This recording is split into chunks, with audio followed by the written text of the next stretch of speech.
1912년 일본은 외국 사절이나 중요한 사람들이 오면 맞이할 영빈관을 짓게 됩니다.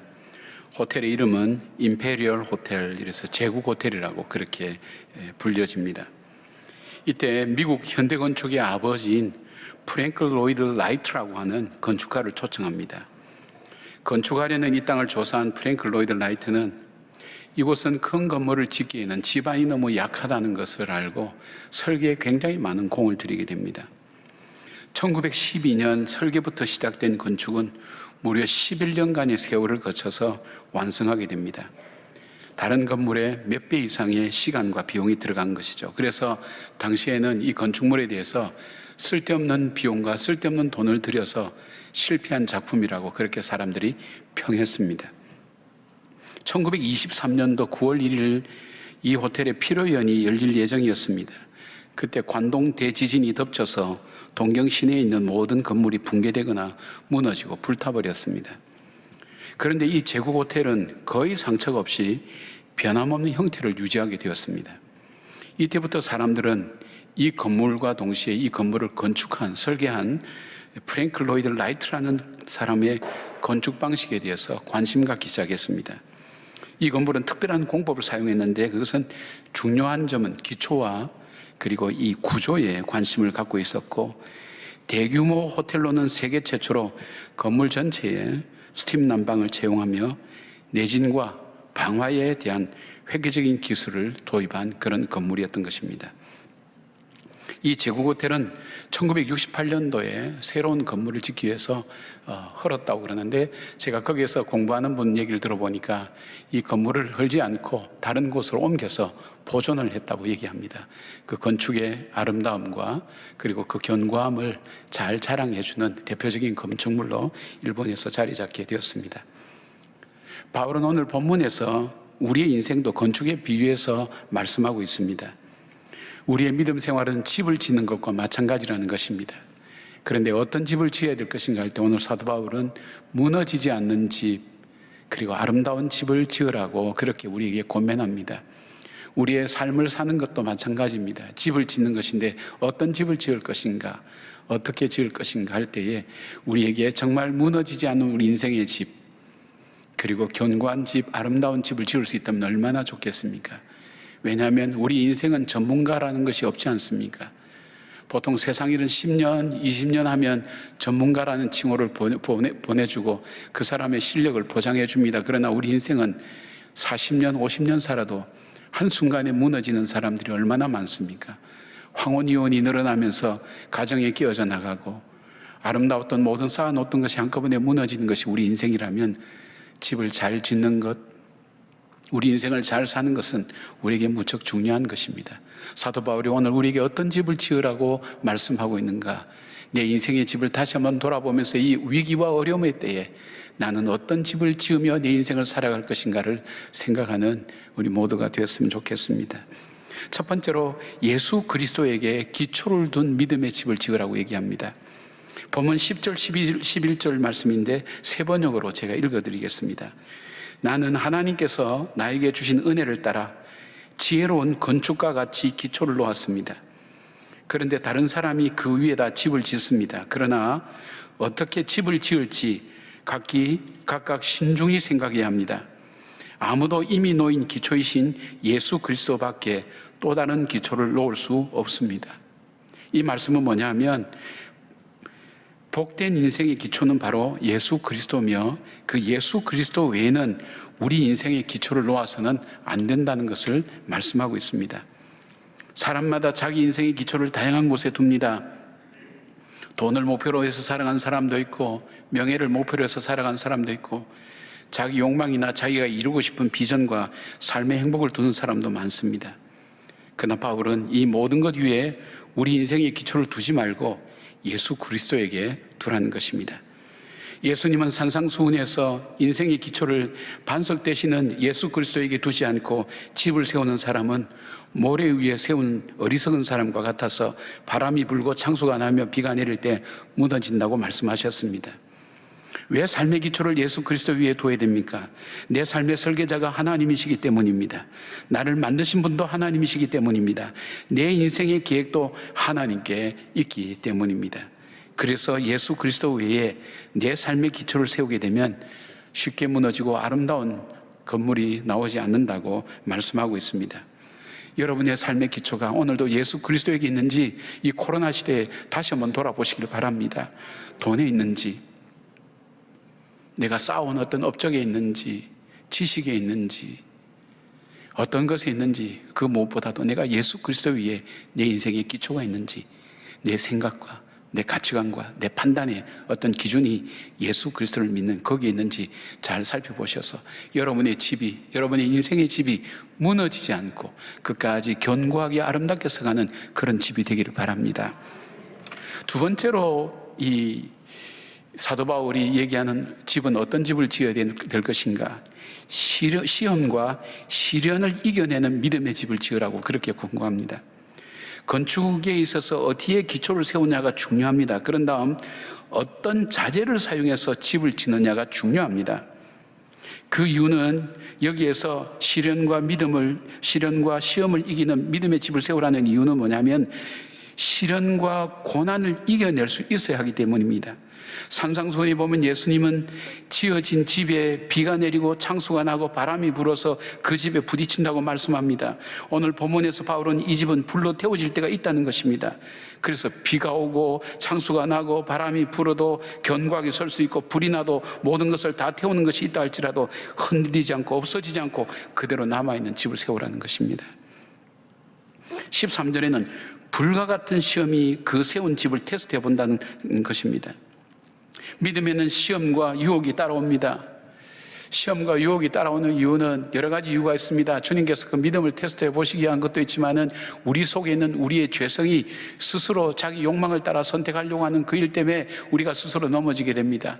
사단이 우리에게 주는 시험과 테스트도 있습니다. 그러나 어떤 테스트든 어떤 어려움이든 어떤 유혹이든 그 과정을 통과할 수 있는, 이겨낼 수 있는 그런 단단한 믿음의 집을 지으라는 것입니다.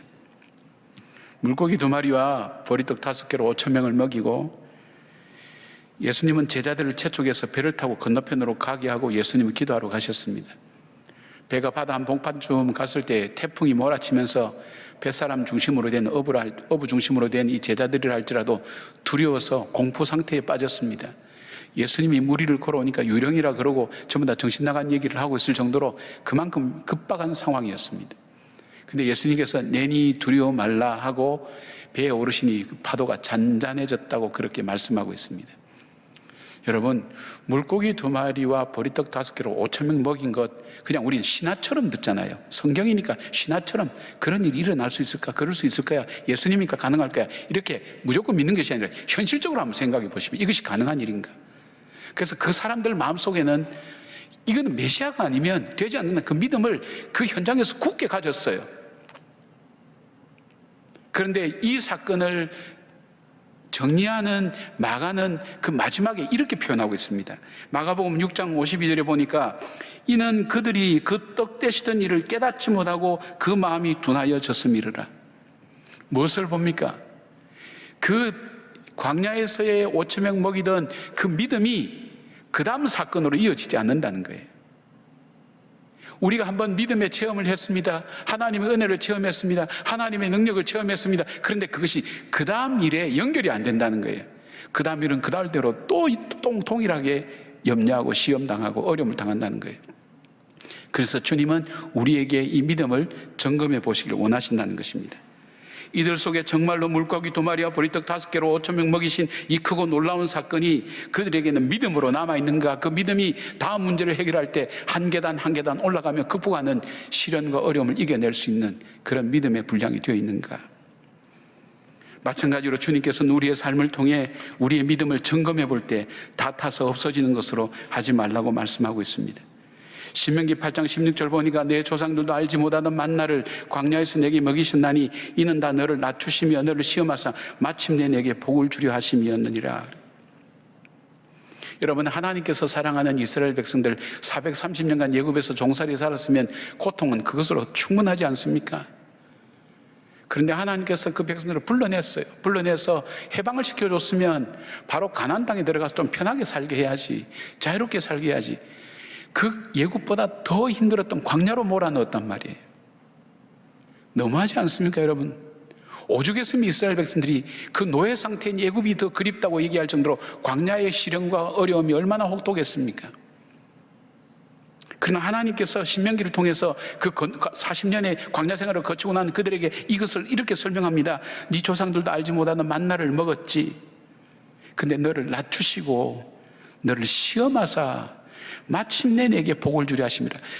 그렇게 그 과정을 거쳐야 하나님의 사명자로 살아갈 수가 있는 겁니다. 가나안 땅에 들어갈 수가 있는, 가나안 땅의 백성이 될 수 있는 겁니다. 이 광야를 거치지 않으면, 광야는 가나안 땅과 연결되어 있습니다. 이 땅을 거치지 않으면 가나안 땅으로 들어갈 수가 없는 겁니다. 마침내 복을 주려 하심이라. 오늘 우리 간증했던 우리 승미 자매는 청년부터 열심히 잘 찬양했던 자매입니다. 여러분, 그냥 결혼해서 늦게 결혼했지만 아이를 잘 낳아서 그냥 평범하게 우리가 살았다고 생각하면 이 자매에게 오늘의 감격이 있겠습니까? 아, 이 민호가 저절로 하나님께서 저절로 내가 결혼하니까 저절로 뭐 아이가 생긴 모양이다 단순히 생각하고 지나가면서 애들 크는 거는 보고 즐거워하지, 마음속에 정말 하나님이 살아계시구나, 하나님이 이 아들을 살려주셨구나, 하나님께서 이 아들을 나에게 정말 특별한 아들을 주셨구나, 그 믿음과 마음 가지고 양다리 걸치던 것 언제까지나 그렇게 살아갈 겁니다. 안 그렇습니까? 그러나 그 시련을 통과하지 않았습니까? 저는 한번 가끔 이렇게 상상을 많이 해봅니다. 홍해를 건널 때 물 기둥이 세워져서 물이 넘실거리고 이쪽으로 넘어올 것 같은데 그 땅을 건너가는 것, 여러분 죽지 못해서 그 땅까지 정말 몇 년 정도로 갈 수 있다고 생각하십니까? 또 그거는 그거대로 괜찮다 생각하지만 요단강은 갈라놓지도 않고 갈 때 물벽이 생겼다 그렇지 않습니까? 물이 넘실거리고 침몰할 것 같은데 가라고 그러니까 그 말씀에 순종해서 가는 것 자체가 쉬운 일입니까? 그러나 그 땅을 통과해야만이 갈 수 있는 곳이 가나안 땅이라면 그 땅을 통과해야 되는 것입니다. 주님은 그 믿음을 우리에게 테스트해 보신다고 말씀하셨습니다. 베드로는 자기의 경험을 보면서, 야고보는 마고보서 1장 2절부터 4절까지 이렇게 말씀합니다. 내 형제들아, 너희가 여러 가지 시험을 당하거든 온전히 기쁘게 여기라. 이는 너희 믿음의 시련이 인내를 만들어내는 줄 너희가 알미라. 인내를 온전히 이루라. 이는 너희로 온전하고 구비하여 조금도 부족함이 없게 하려 함이라. 시험과 어려움이 오면 역설적입니다. 오히려 기쁘게 여기라. 시험과 어려움이 온다는 것 자체가 그거 아니겠어요? 여러분, 만약 우리 하나님 살아계신데 내게 시험과 어려움이 없다면 두 가지 중에 하나일 겁니다. 내가 참 완벽하든지 아니면 하나님이 포기하셨든지. 하나님께서 우리에게 시련과 어려움을 준다는 것은 뭘까요? 넌 아직도 가능성이 있어. 조금만 훈련하면 정말 너는 쓰임을 받을 수 있어. 그 가능성을 인정해 주는 거 아니겠어요? 그리고 또 뭘까요? 나는 아직 너를 포기하지 않았어. 너는 너를 포기해도 나는 너를 포기하지 않았어. 시련과 어려움이 있다는 거 그거 아닐까요? 사생하면 징계도 없다 그랬지 않습니까? 성경에 그래 되지 않습니까? 그래서 시험을 만나면 기쁘게 여기라. 하나님이 너 포기하지 않았어. 하나님이 너 가능성 보고 있는 거야. 너 조금만 더 하면 할 수 있는 거야. 이 믿음의 시련이 인내를 만들어내는 거야. 이 인내는 어떤 어려움이 인내입니까? 요단강을 통과하는 그 능력입니다. 인내는 뭡니까? 홍해를 건너가는 능력입니다. 하나님께서 어려움을 통과하고 이겨나갈 수 있도록 하나님께서 그렇게 우리를 만들어 가신다는 것입니다. 그래서 성경에 보면 주님을 믿으면 시련과 시련이 없다고 말씀하지 않았습니다. 오히려 주님은 그 어려움 가운데 인내하라고, 내가 너와 함께 하겠다고, 잘 견뎌나가라고, 이겨나가라고 주님은 오히려 그렇게 말씀하시는 겁니다.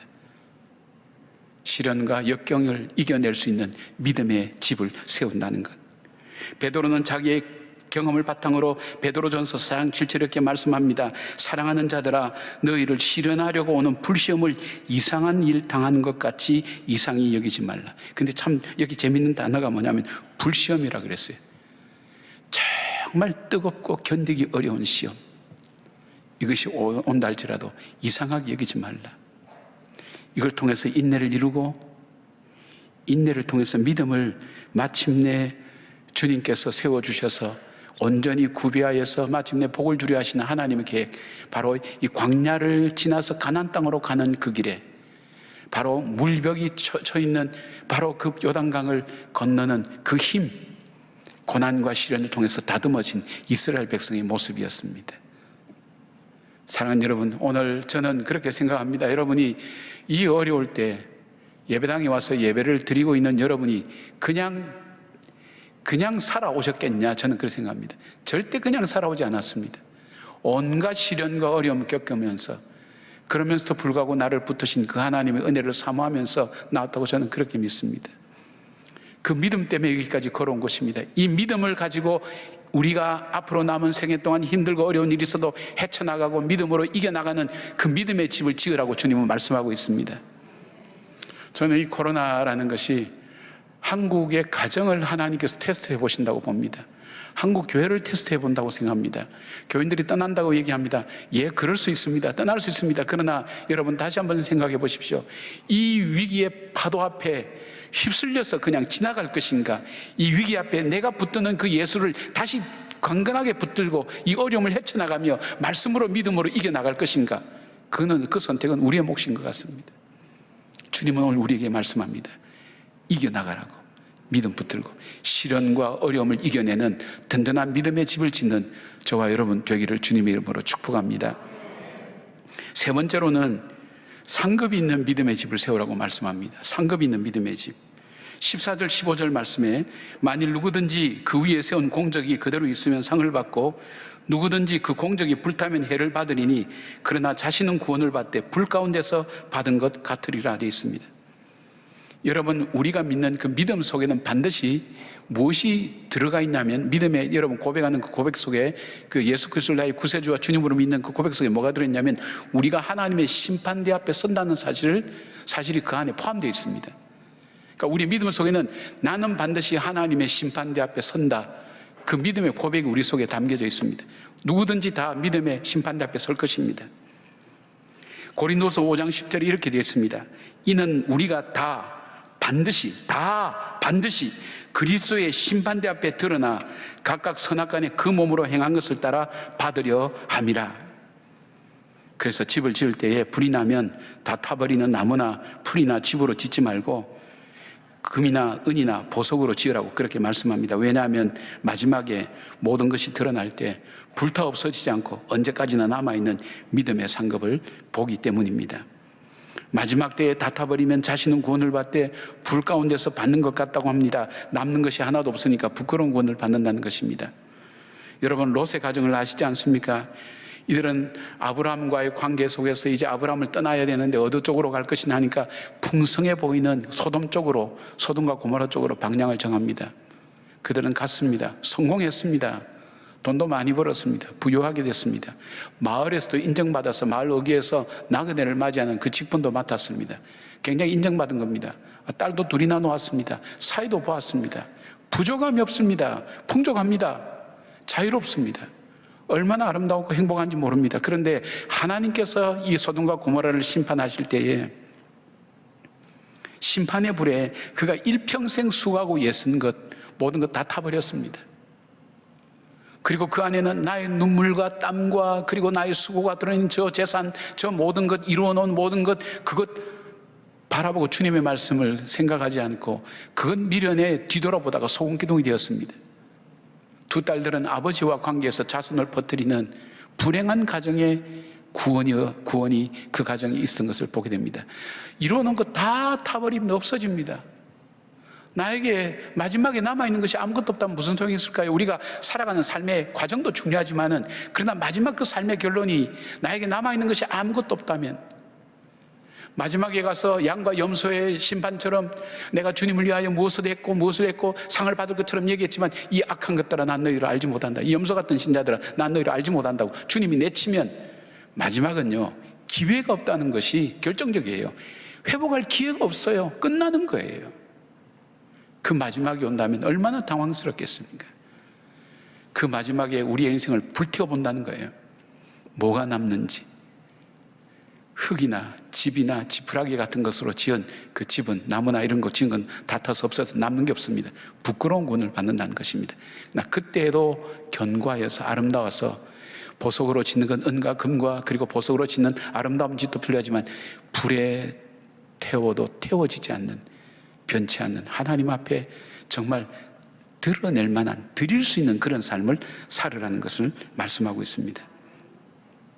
자, 우리가 상급을 받는 그 믿음은 어떤 것일까요? 그 집은 본문에서 16절에 보시면 너희는 너희가 하나님의 성전인 것과 하나님의 성령이 너희 안에 계신 줄 알지 못하느냐, 그렇게 되어 있습니다. 요약하면 성령으로 지어져 가는 집이 되라는 것입니다. 왜냐하면 우리가 하나님께서 거하시는 성전이기 때문입니다. 성령으로 지어진다는 게 뭘까요? 우리의 삶 속에 성령의 열매를 따라서 삶을 만들어가는 것입니다. 우리가 성령의 열매를 맺고 우리의 성령의 열매를 맺은 그 삶을 만들어가는 삶, 그것이 바로 성령의 삶이요 지혜로운 사람의 삶인 것입니다. 갈라디아서 5장 25절은 이렇게 말씀합니다. 만일 우리가 성령으로 살면 또한 성령으로 행할지니 되어 있습니다. 자, 그렇다면 금과 은과 보석으로 지은 집으로 마지막 날에 하나님 앞에서 설 때에 불타서 없어지지 않을 삶은 어떤 삶입니까? 성령의 열매를 맺는 삶, 성령을 따라 사는 삶이 바로 그런 삶이라는 것입니다. 막연할 수 있겠죠. 그러나 이걸 좀 더 요약을 잘 정리한 갈라디아서 5장 22절부터 나오는 성령의 열매를 우리가 한번 살펴보면, 이동호 목사님 책을 보니까 재미있게 분류를 했더라고요. 이 세 가지를. 이 성령의 열매는 9가지인데, 성령의 열매는 어떤 열매들이냐? 첫째는 하나님과의 관계에서 맺어야 할 열매, 자신과의 관계에서 맺어야 될 열매, 다른 사람과의 관계에서 맺어야 할 열매가 있다는 거예요. 쉽게 말하면 하나님과의 관계에서 이루어져가는 인격은 사랑, 희락, 화평, 하나님과의 인격적인 관계에서 만들어져가는 인격이 바로 사랑, 희락, 화평. 그 다음에 이웃과의 관계에서 이루어져가는 인격은 오래 참음, 자비, 양선. 세 번째는요, 자신과의 관계에서 이루어져가는 인격은 충성, 온유, 절제라고 되어 있습니다. 솔로몬은 잠언 24장 3절에서 4절에 집은 지혜로 말미암아 건축되고 명철로 말미암아 견고히 되며 또 방들은 지식으로 말미암아 각종 귀하고 아름다운 보배로 채우게 되느니라고 말씀합니다. 여러분의 집이 이런 집이 되기를 바랍니다. 집은 지혜로 말미암아 건축되고 명철로 말미암아 견고히 되며 또 방들은 지식으로 말미암아 각종 귀하고 아름다운 보배로 채우게 되느니라. 이런 축복이 여러분의 축복이 되기를 바랍니다. 이렇게 얘기를 해도 아멘을 하지 않는 기가 막힌 분들이 계신데, 놀라운 분들입니다. 기적입니다. 다시 한번 하겠습니다. 집은 지혜로 말미암아 건축되고 명철로 말미암아 견고히 되며 또 방들은 지식으로 말미암아 각종 귀하고 아름다운 보배로 채우게 되느니라. 아멘. 예. 이런 삶을 사모하시기를 바랍니다. 예. 사모하는 대로 이게 되어지는 것을 봅니다. 미국 샌프란시스코, 제가 잠깐 머물렀던 샌프란시스코 남쪽에 이 로스 알토이라는 마을이 있었습니다. 이 마을은 꽃동네로 유명합니다. 꽃잔치로 사람들이, 세계 여러 사람들이 많이 찾아옵니다. 사람들이 찾아오고 조그만 알려지지 않는 조그만 동네가 이렇게 알려지게 된 이유가 있었습니다. 이 동네에 우편 배달을 담당하는 요한이라는 청년이 있었습니다.